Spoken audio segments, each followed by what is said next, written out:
Ćao, mi smo sad u Dasiji. Prelepo veče.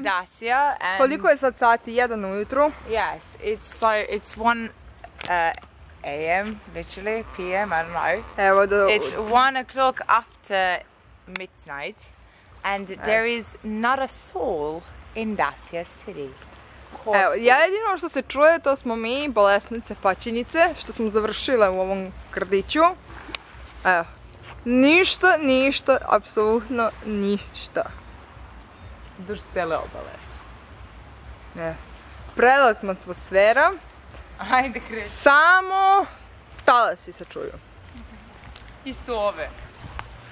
I poneka sovica. Sovica.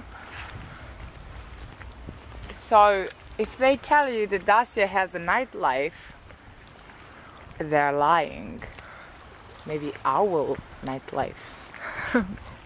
But no. Oh. So yeah.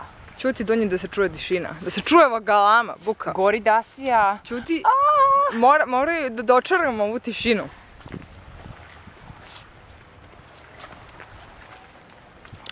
Mahnite za kameru. Hi. Tuga. Evo.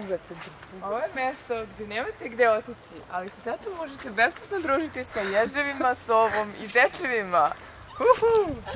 Bukvalno. Evo. Baterija nizma koja nema vezu, snimit će ovu pre široku plažu. Morat ćemo malo da požurimo, baterija je nizmaku.